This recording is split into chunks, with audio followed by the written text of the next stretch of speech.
Prokasma, program podcast kita semua. Halo Sobat Prokasma di seluruh Nusantara, balik lagi di Prokasma episode ke-56, masih di bulan Mei hari ini. Waduh. Ya, kita hari ini kedatangan lagi-lagi mukanya yang ini dong. Iya. Ketoknya cuma yang ini doang. Ketoknya ini doang. Ada siapa? Perkenalkan, nama saya Reno Pratama dari Bonti Cinema. Oke. Di sini nih. Kita hari ini bakal ngobrolin apa nih? Kita hari ini bakal ngobrolin pengalamannya dia, katanya lihat KKN dong. Oh iya, KKN Desa Penari ya. Penari, ya. KKN Desa Penari ini adalah film yang digarap atau syutingnya tahun 2019. Akhir 2019 dan ini berawal dari Twitter ya. dari Simple Man. Dan itu jadi viral dulu 2019 itu. Dulu waktu kelas berapa 2019? 9. Kelas 9. Sempat baca juga. Baca. Ente Kalau saya taunya itu pertengahan 2020 pas di bacanya. Bacanya 2020. Ada teaser posternya tuh. Berarti sebelumnya belum pernah tahu baca ya, itu. Ya. Sebenarnya saya juga nggak baca sih, ada video kayak Raditya Dika gitu yang bacain. Oh ya, itu yang di YouTube itu ya. Nasi Judge gitu ya.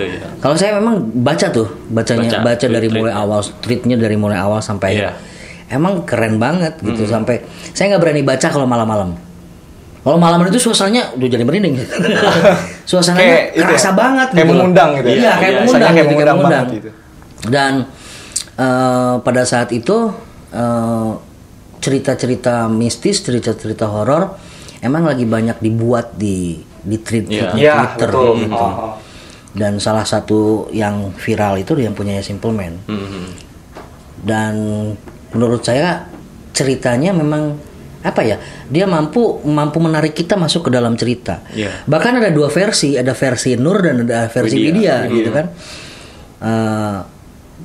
Itu yang menariknya di situ. Wah, itu kemudian karena banyak yang baca, kemudian karena banyak yang tertarik gitu, sehingga difilmkan. Dan 2019 syuting, ternyata rencana 2020 ternyata nggak jadi. Nggak jadi, kemudian 2021 juga nggak jadi karena apa? Pandemi.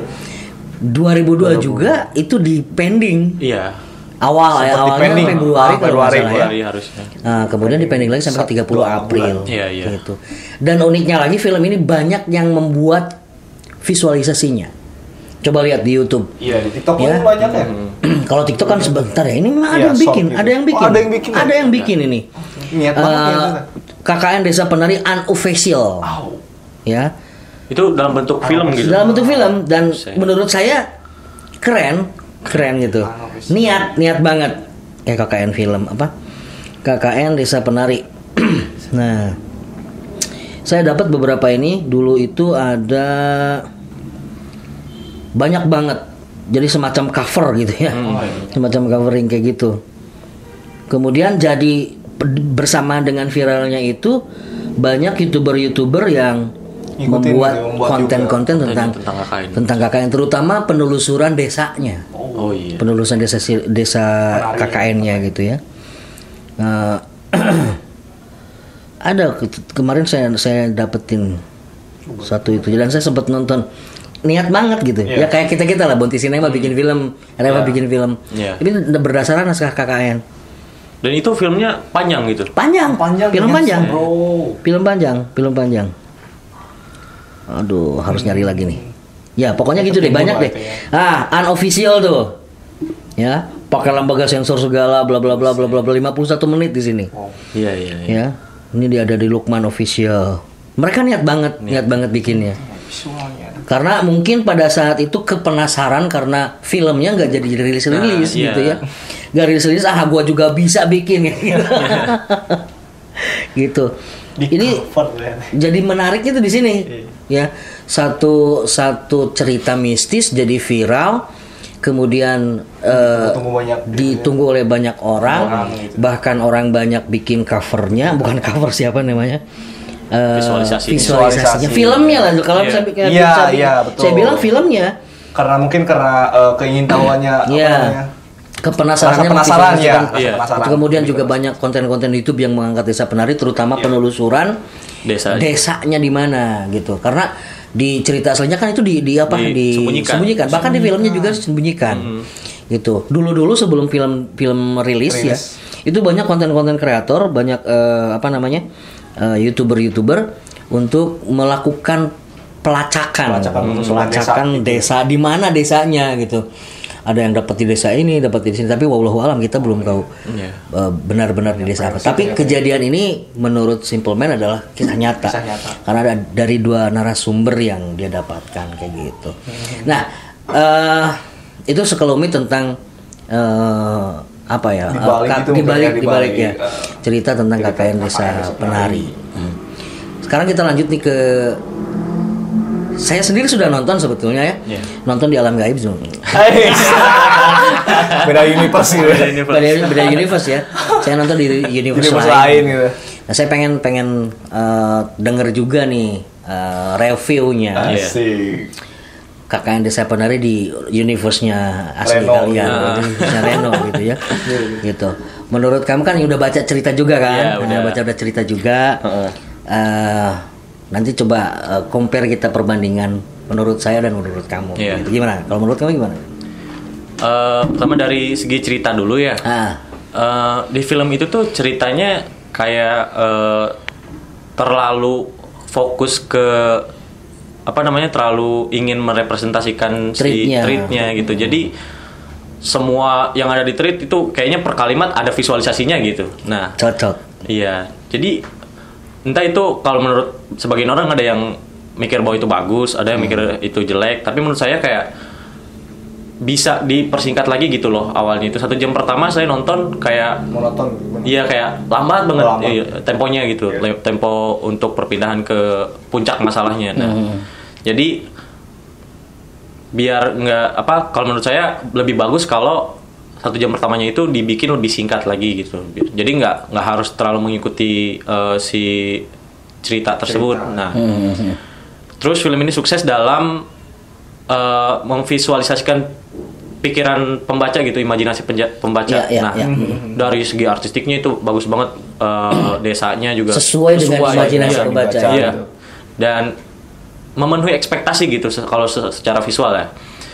Lalu secara acting juga bagus banget, keren banget, nggak lebay lah istilahnya gitu. Terus dari make up segala macam juga nggak terlalu lebay gitu. Terus horornya juga mungkin karena udah baca jadi letak jump scare gitu aja mungkin karena udah tahu jadi kurang dapat gitu. Ya? Itu resiko dari dari visualisasi yang sama dengan cerita. Iya, itu bisa jadi kekurangan juga kan. Nah, jadi karena saya udah baca, terus saya tahu nih scene ini mau ada jump scare, jadi pas ada jump scare, wah udah tahu Tapi ngerasa nggak terlalu banyak jump scare akhirnya jadi biasa-biasa aja. Iya. Bener nggak? Iya bener kayak gitu. Malah jadi kayak full jump scare dan akhirnya jadi biasa gitu. Biasa. Apalagi jump scare yang siang-siang itu, ini siang-siang bolong kenapa ada setan gitu. Itu yang bikin aneh sih. Siang-siang bolong itu ada genderuwo lah segala macem. Mandi juga digangguin kan siang-siang. Tiap mandi digangguin. Iya. Terus dan berapa kali adegan mandi? Mandi. Terus apa ya? Di awal itu baru aja tidur udah ada nenek-nenek. Jadi pengenalan dia agak keganggu ya. Jadi terlalu banyak ingin memasukkan karakter hantu. Iya. Banyak versi hantu gitu di Indonesia. Nah, di pertengahan hantu-hantunya yang kayak genderuwo, nenek-nenek itu udah jarang. Sekarang lebih fokus ke si penarinya, si Wadaruhu itu. Nah, terus di akhir baru ditunjukkan hantu-hantu yang lainnya. Itu lebih bagus sih. Secara keseluruhan kamu menilai bahwa film ini menurut kamu layak ditonton? Layak ditonton, tapi jangan kecewa. Jangan terlalu berekspektasi tinggi lah. Kalau kamu udah baca novelnya ya. Bukan novel, treatnya. Jadi sempat dibukukan juga sih. Iya, sempat dibukukan. Terus kalau kamu udah mikir visualisasinya kayak gimana, kalau secara visual itu bagus, tapi secara cerita jangan ngarep lebih deh. Maksudnya bakal persis sama kayak gitu. Jangan ngarep sesuatu yang kayak beda dari si treatnya. Karena itu kayak benar-benar sama. Paling penyatuan dari kan itu di treat itu ada 2 versi ya. Nah itu di film itu kayak disatukan. Nah itu bagusnya paling di situ. Ya, saya sependapat tadi dikatakan bahwa temponya lambat, temponya sangat lambat, bahkan terkesan. Saya justru menangkap di sini seperti dokumenter. Jadi ada treat, kemudian divisualisasikan, treat divisualisasikan. Jadi eksposisinya terlalu lama. Eksposisinya terlalu lama sehingga untuk naik ke konfliknya itu kita butuh waktu yang tidak sebentar gitu. Justru pada menit-menit akhir yang tadi setengah jam setengah jam terakhir mungkin ya. Iya, setengah jam terakhir. Baru kita ngerasain ini nih dinamikanya baru kerasa gitu loh. Di awal-awal itu kita disuguhin terlalu banyak jumpscare sehingga jenuh kita melihatnya jenuh. Nah, ini pasti bakal kayak gini nih. Ini pasti bakal kayak gini. Gitu, benar nggak? Coba di awal itu dikasih pengenalan si kita bukan ngajarin Pak Awi ya? Iya enggak. Opini sebagai penonton aja ya. Opini sebagai penonton. Jadi saran-saran. Kalau maksudnya kalau di awal kita dikenali karakternya lebih dalam, jadi apalagi si Widya ya. Jadi kita karakternya fokus di si Widya misalkan. Nah nanti pas di akhir si Widya itu lagi dikejar-kejar hantu, jadi kita ngerasa takut banget gitu. Kalau fokus di penokohan gitu ya. Gitu itu. Ya. Karena di sini ada 6 tokoh. Ada 6 tokoh, ada Ayu, ada Nur, ada Widya, Bima, Anton dan Wahyu. Ya, Wahyu ini sebetulnya kalau menurut saya sebagai apa ya? Pencair suasana. Pencair suasana. Kalau tadi dikatakan aktingnya keren, kalau menurut saya sih masih standar. Justru yang bagus sih Wahyu ini. Wahyu ini bisa mencairkan suasana kekakuan akting para pemain yang lainnya. Gitu. Dan seger aja kayak gitu kalau ketika si Wahyu datang, termasuk pada saat dapat kepala monyet dan itu take-nya katanya beratus-ratus kali itu. Oh waduh. Untuk melempar gitu aja dia itu berkali-kali. Take doang. Take gambar itu. Waduh. Ya. Terus kemudian gini, kesulitan ketika kita memfilmkan sesuatu yang sudah diketahui oleh orang lain, baik dari buku ataupun dari novel, treat kayak gini, kita harus dapat betul-betul mengikuti ekspektasi penonton. Iya benar. Jangan sampai biasa aja. Tapi di sisi lain ada idealisme seorang sutradara untuk improvisasi. Memang ada sedikit kegamangan ketika sutradara mendapatkan naskah yang sebelumnya sudah diketahui oleh orang. Karena ada 2 tuntutan itu. Apakah kita akan mengikuti keinginan pembaca atau kita akan berimprovisasi sebagai sutradara? Karena sutradara punya statement sendiri kan. Iya. Nah itu. Nah di sini direktur Awi Suryadi ini sepertinya tumplek-plek. Iya. 100% mengikuti apa yang diimajinasikan penonton. Gitu. Tapi justru salah satu kelemahan yang kita rasakan sebagai penonton justru temponya terasa sangat lambat. Ya kalau kita ngikutin pola penceritaan kan kita ada eksposisi, ada konflik, ada resolusi kayak gitu. Itu terlalu lama untuk mencapai puncak konfliknya gitu. Jadi sehingga yang kita rasakan kejenuhan gitu, kejenuhan seperti itu. Ya, dan kalau dari segi sinematografi, jangan ditanya, itu keren banget asli. Gradingnya enak, kemudian dari segi tata cahaya enak. Cuma ada sedikit kekurangan dari KKN ini menurut saya sebagai penonton ya. Dari penceritaan ya gitu, terlalu lama gitu. Iya, temponya terlalu lama gitu. Kalau kita ngikutin dari struktur dramatik. Ya, oke. Tapi ini kita sebagai bukan pakar ya, kita sebagai penonton aja. Kita sebagai penonton ngerasa lambat banget banget untuk mencapai orgasmenya tuh lambat banget. Belum tahu orgasme dia belum tahu orgasme. Sorry, ente juga belum tahu ya? Belum. Masih di bawah. Iya, belum tahu. Bentar ini ada trouble sedikit. Trouble sedikit ya, guys ya. Oke. Nanti bisa dipotong. Sip. Oke. Nah, jadi gitu bahwa KKN Desa Penari ini secara penonton gila banget, udah 5 juta. Mendekati 5 juta ya. Iya. Mendekati 5 juta dan ini memang strategi marketingnya keren banget. Bahkan saya curiga bahwa ini udah di-set dari awal. Bahwa si Simple Man ini sebetulnya sebelum itu udah disiapin bahwa lu bikin cerita, lu tweet di Twitter, jadiin viral. Gue curiga seperti itu gitu. Wadaw. Dan memang terjadian viral gitu. Siapa Simple Man dan apa benar-benar marketingnya S4 kalau menurut saya, karena orang banyak nunggu, kemudian ada Covid, dia bukan menjadi penghalang untuk menjadi lebih terkenal, lebih dikenal. Justru banyak orang jadi penasaran gitu. Kenapa sampai 5 juta itu, karena orang banyak nunggu gitu loh. Elit global gitu. Malah dari 2 hari saya juga dapat tiket tuh karena beli dari 2 hari ke belakang. Dan itu kebagian yang sisa-sisa gitu. Makanya bagiannya di atas ya. Enggak terlalu inilah, enggak terlalu enak lah. Kalau di tengah kan lebih enak. Gitu. Oke, gitu Bang, jadi ceritanya. Lu belum nonton belum nonton. Kalau saya kan udah nonton di multiverse lain. Saya mau tahu aja ceritanya gimana kan. Banyak yang apa namanya yang motong-motong di TikTok tuh soal apa visualisasi yang tadi itu. Yang juga apa si Ayu bawa kodam gitu. Jadi ini juga banyak tuh. Iya, jadi kalau memang kita boleh nggak ngomongin cerita yang karena cerita karena udah pernah tahu ya. Jadi memang ini cerita tentang 6 orang mahasiswa yang melaksanakan, kita juga nggak tahu kenapa saya lupa lagi kenapa desa itu menjadi pilihan terakhir mereka. Apakah nggak ada desa lain gitu? Apakah memang kayaknya dia sempat nyinggung alasan itu di awal film, cuma lupa tuh gimana. Kayaknya karena karena nggak ada desa lain yang cocok sama program dia kayaknya. Terus selama di KKN itu kita nggak tahu KKN-nya apa gitu loh. Programnya itu nggak disebutin. Disebut proker aja tapi ngerjain apa gitu loh. Ngerti nggak? Iya. Semuanya isinya jump scare semua. Ketutup sama jump scare. Harusnya judulnya jump scare di Desa Penari ya. JKN. Ya paling kita lihat beberapa shot doang itu dia lagi nguras air dari dari kayak sindang gitu kan. Sindang. Iya. Paling gitu doang. Ya. Kelihatannya sama dia lagi neliti tanaman gitu, paling udah gitu doang. Jadi kita nggak tahu nih. Nggak kuat ya sebetulnya, nggak kuat ya. Cuma hanya sekedar anak mau KKN, di KKN terjadi sesuatu peristiwa gitu. Iya. Terus ada pesan yang kamu dapetin apa nih dari film ini? Banyak sih Pak. Jadi pertama itu kita harus menghargai peraturan gitu maupun dimanapun. Jangan sembarangan. Iya.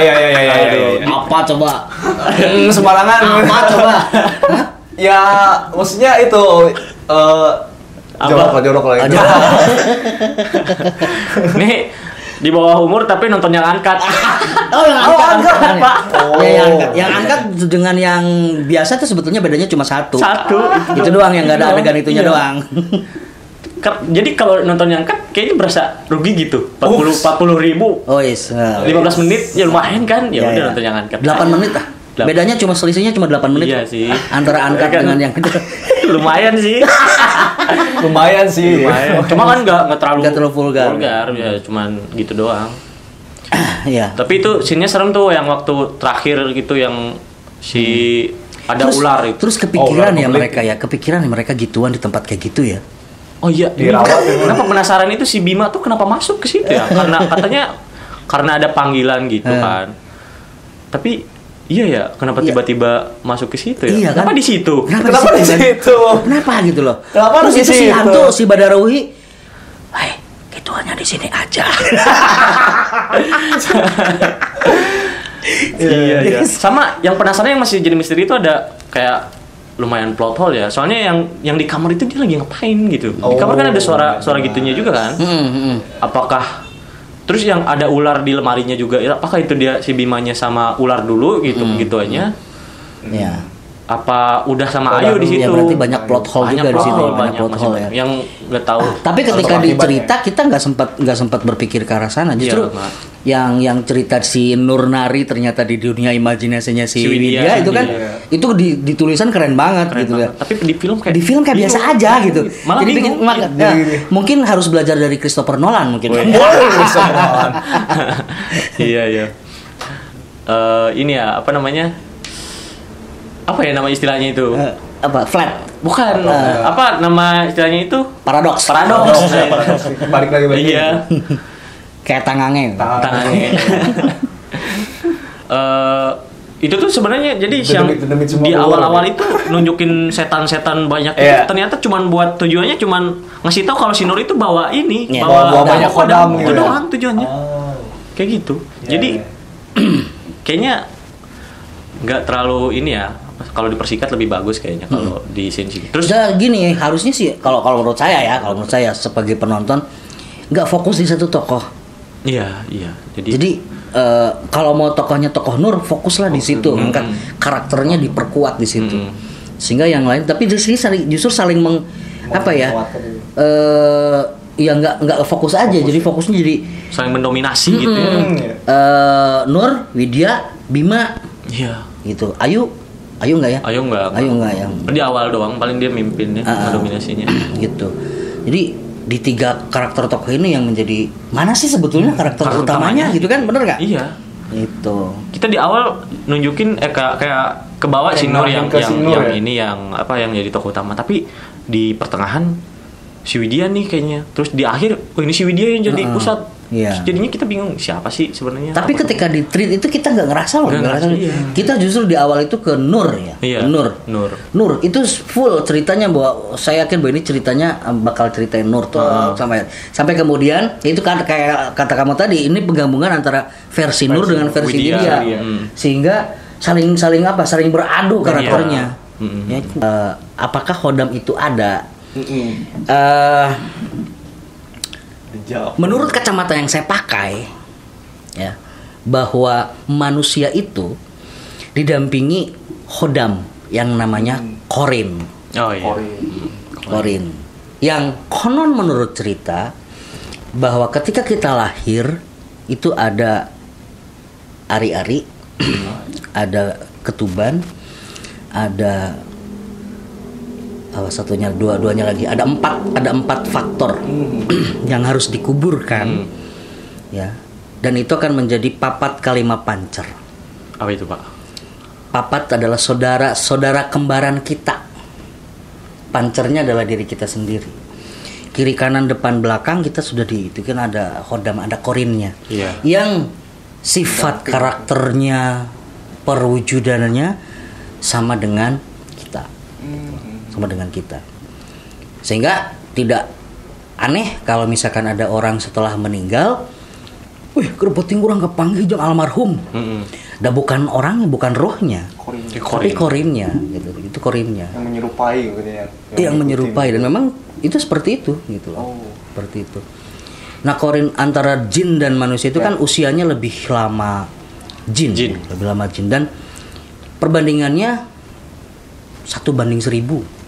7:1000. Ini harus dikoreksi lagi perbandingannya betul atau tidak. Jadi 7 orang manusia, 1000 jin. Itu ya. ini di kita nih di sini ya, tidak 1-2, mungkin ratusan gitu loh. Ratusan. Dan itu akan menjadi energi-energi yang pernah nggak ngerasain dejavu? Nah itu dejavu yang kalau misalkan kita ada di satu wilayah tertentu, kayaknya kita mungkin kita yang di multiverse lain. Ya, di multiverse lain, yang si Qorin ini yang di multiverse lain ada kita kan ada DNA ya, DNA. Nah itu yang menjadi penghubungnya adalah DNA-nya itu, yang kemudian membawa kita bahwa ngerasa mungkin itu tidak pernah kita alami, tapi mungkin zaman dahulu kala keturunan kita uyut atau apa pernah ngalamin seperti itu gitu. Tapi kadang juga kayak ada yang ngasih tahu gitu Om ke mimpi gitu, bahwa kita tuh ada di satu tempat dan setelahnya itu 3 hari atau seminggu kemudian ke situ gitu. Iya, ada di situ. Itu juga ada. Nah, kita bicara lagi tentang Khodam tadi, bahwa selain 4 itu, selain Qorin itu, ada juga Khodam yang memang disengajakan untuk ngedampingin, ngejaga, iya. Ya. Orang-orang zaman dahulu itu salah satu contoh misalkan untuk tanahnya, kebunnya tidak dicuri orang, tidak diganggu orang, dikasihlah Khodam. Sehingga tong kadinya lo baju rigan, memang sengaja ditanam. Begitu juga dengan manusia. Ada beberapa orang tua yang lewat gelang lah, disimpan di gelang, disimpan di apa. Secara agama ya itu kurang pas. Karena kita seolah-olah mempercayakan, menjaga, mempercayai ke jin gitu loh. Gitu. Tapi kalau Khodam bawaan, Hodam itu ada hodam yang disimpan, ada korin, ada hodam bawaan. Hodam bawaan juga ada bawaan ya, gitu. Contoh kasusnya kan Sinur itu kan kayaknya bawaan. Soalnya kan itu kayak bawaan itu maksudnya gini. Dulu orang tuanya punya sesuatu, kan turun ke anaknya. keturunannya. Gitu. Tapi itu biasanya penurunan itu secara disengaja atau ada yang disengaja, ada kebanyakan disengaja. Bahkan cara-caranya yang saya tahu itu ada berbagai macam ya. Salah satunya adalah minum air ludah. Oh iya. Itu ada minum air ludah. Terus juga ada yang diciduan cuh gitu. Atau cuma digini doang. Oh, mana sing bager itu kalau sebetulnya saya sedang memberikan hodam buat kamu. Setelah ini cuma ini. Kalau kata nenek juga gitu katanya waktu nenek saya tuh kan nenek punya ibu ya. Nah, ibu itu katanya mau ngasih ilmu bukan kodam tapi dia ngomongnya kayak ilmu gitu. Iya.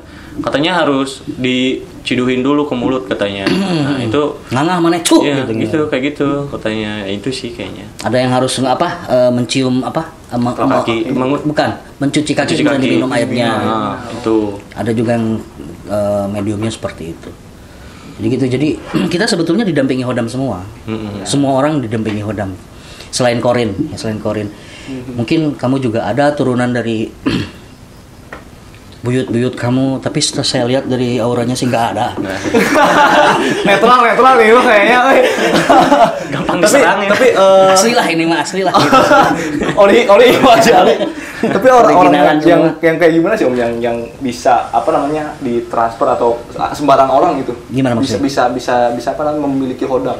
Ada sebagian orang berpendapat seperti ini. Ini pendapat orang bukan pendapat saya bahwa ketika kita ngamalin satu ayat otomatis ada yang nempel gitu. Enggak, ya istilahnya kabeli gitunya ayatnya itu ada jadi hodam buat kita. Kata beberapa orang. Saya sih nggak tahu keterangannya bagaimana, tapi pernah mendengar bahwa misalkan kita rajin untuk ngewirid misalkan ya ngewirid. Terus setiap hari itu kan jadi hodam kita. Jaga kita.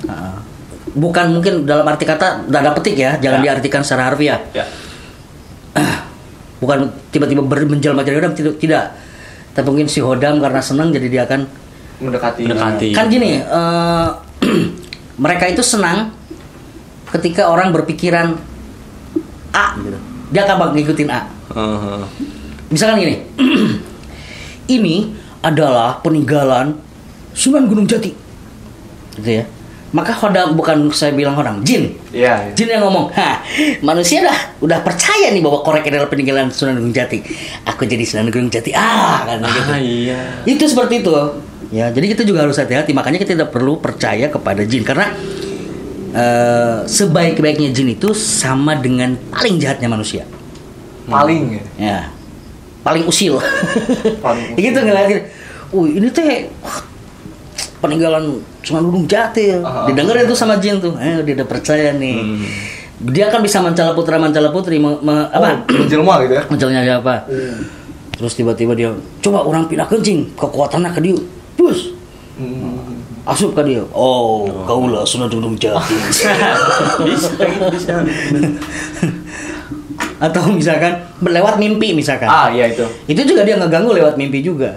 Itu bahwa ini adalah aku Sunan Gunung Jati, aku tinggal di korekmu misalkan gitu. Oh iya, kayak kasus kakaknya juga gitu kan. Dia menghantuinya lewat mimpi dulu kan. Masih tahu kalau kamu harus ke sini ke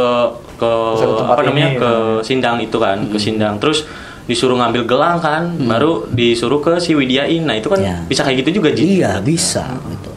Jadi ketika kita mimpi sesuatu yang berkaitan dengan hal-hal yang itu jangan langsung percaya. Jangan langsung percaya bahwa ini adalah sebuah petunjuk ya. Banyakin istighfar aja dulu. Banyakin istighfar, kemudian ya intinya kalau kita sudah percaya ke itu kan udah masuknya musyrik. Iya sih. Itu udah musyrik. Ulah percaya kasih Reno, percaya ke Allah.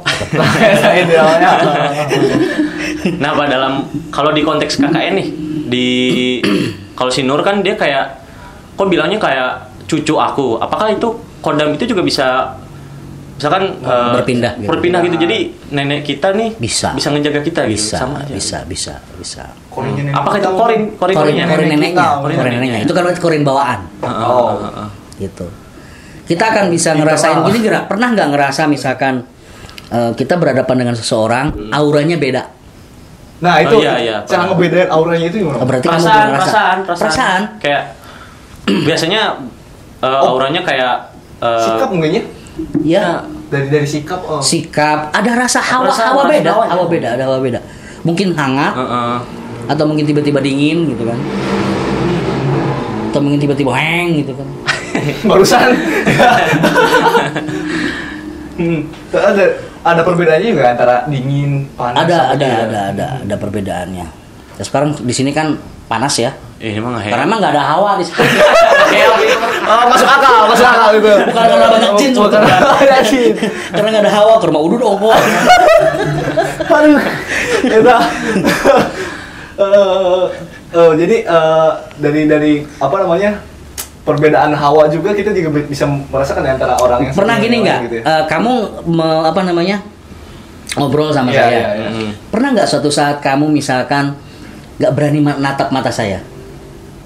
Kalau saya pribadi ya jarang sih Om. Kalau misalkan ngelihat natap mata langsung itu kayak gimana, kayak canggung gitu ya. Itu emang dari awal nggak ke setiap orang atau ke enggak cuma ke saya aja. Ke orang-orang tertentu, maksudnya kan ke yang lebih tua, terus ke yang apa namanya, yang saya udah anggap kayak deket gitu misalkan. Tapi komunikasi harus ada eye contact. Iya. Komunikasi itu harus ada eye contact. Pernah tidak kamu merasa nggak berani sama sekali natap mata orang? Pernah. Itu salah satu apa namanya? Kayak ada hawa gitu. Sima aing, sima maung. Mau datang aing lebat. Kalau itu simak kewibawaan kan gitu. Itu salah satu apa namanya, contoh ya, kita merasakan aura dari orang yang ada di depan kita. Tapi di sini ada nih, justru di situ ada sepertinya tuh. Hawanya ada di situ tuh. Saya di sini original semua. Original semua. Di sini ada. Dari daerah Ois. Ting Kolotan ting mana tahu? Privasi. Dan dari hawa, ini menarik juga nih. Maksudnya kan dingin ya Om, kalau rata-rata itu dingin ya kalau misalkan kita ngerasa apa namanya, ada aura-aura gitu, apa identiknya sama dingin doang? Enggak sih, ada yang dingin, ada yang hangat. Tergantung ya. Justru kalau yang positif itu saya rasa yang apa ya, netral, yang bisa saya rasakan itu yang baik itu yang hangat. Yang bisa ngangetin. Kalau kita lagi dingin, apa lagi kayak dingin gini di luar cerita misalkan, terus tiba-tiba hangat, nah itu kayaknya yang datang. Iya. Tiba-tiba hangat gitu. Kalau enggak, kalau menggigil itu gimana sih Pak? Kalau kita misalkan lagi cerita kayak gini, teman yang meriang tentang kayak apa? Merinding. Iya, merinding gitu, kayak bulu kuduk tiba-tiba berdiri. Nah, itu salah satu hawa juga nggak? Frekuensi kita kebetulan sama bersentuhan dengan energi yang sama itu. Iya. Kan kita pernah nggak kenal dengan hukum kekekalan energi? Enggak. SMP, fisika SMP, bahwa energi itu tidak akan pernah habis. Dia akan berpindah dari satu energi ke bentuk energi yang lain. Itu. Dan energi di kita ini banyak sekali. Ya, energi yang tak kasat mata punya satu kekuatan. Misalkan gini, yang contohnya ya, dari energi kinetik menjadi energi gerak. Itu yang kasat matanya. Energi listrik yang tidak kasat matanya, energi listrik bisa menjadi energi gerak. Ya. Kemudian energi listrik dan medan magnet itu juga satu energi yang tidak bisa kita lihat, dan itu ada di sekitar kita, dan mereka punya itu. Ketika frekuensinya bersentuhan, maka kita akan memberikan reaksi. Salah satunya adalah merinding. Gitu. Reaksi dengan tubuh kita, reaksi kimia. Itu bukan karena ada yang ngeliatin kita, setan. Ya, enggak, maksudnya ada inilah perasa. Kan emosi juga, kita kan sebuah energi juga. Iya. Nah, energi kita bersentuhan gitu. Energi kita bersentuhan. Ketemu lah gitu ya. Saling meet up gitu mungkin. Tapi intinya gini, bahwa setiap ketakutan itu karena kita ciptakan sendiri sebetulnya. Iya. Kita ciptakan sendiri. Itu saya banget sih. Bisa dibedakan seperti ini. Kita datang ke satu tempat tanpa tahu latar belakang tempat itu, kita kan bakalan merasa takut. Tapi kalau kita datang ke satu tempat, dikasih tahu tempat ini, ada ini, kita pasti bakal takut. Jadi tersugesti. Berarti sugesti kita yang pemikiran sih. Pemikiran ya. Tapi apakah mungkin dari sugesti ini bisa langsung memunculkan itu ya? Ya mereka senang, jin senang. Nah, dia udah percaya dan gini, muncul gitu. Sugesti itu pancingan. Kalau orang kita udah percaya, itu adalah mangsa empuk mereka. Makanya orang-orang yang lempeng susah di itunya. Iya. Susah disantet, susah di apa gitu loh. Karena ininya bersih gitu. Enggak kena sugesti, enggak kena teracuni rasa takut dan lain-lain. Jadi ketakutan adalah buah dari pikiran kita sendiri. Betul. Ketakutan adalah buah dari pikiran sendiri. Dan KKN Desa Penari tidak terlalu takut banget sih. Karena memang udah tahu ceritanya. Iya, itu sugesti. Sugesti kita yang mengalahkan ketakutan kita terhadap KKN Desa Penari gitu ya. Iya. Iya dah Bang. Oke, udah buat kode Prokasma di episode ke-56 ini. Makasih buat kalian yang udah nontonin. Kita masih lanjut masih ada 2 episode lagi nih. Mudah-mudahan minggu depan kita bisa ngobrolin gara-gara warisan. Gara-gara warisan dengan sama Kang C Bagus. Cuma mau nggak di ruangan seperti ini Kang C nih? Bisa. Saya. Karena bingung itu film bagus tapi kalah sama yang trending gitu. Ya itu hukum di Indonesia seperti itu.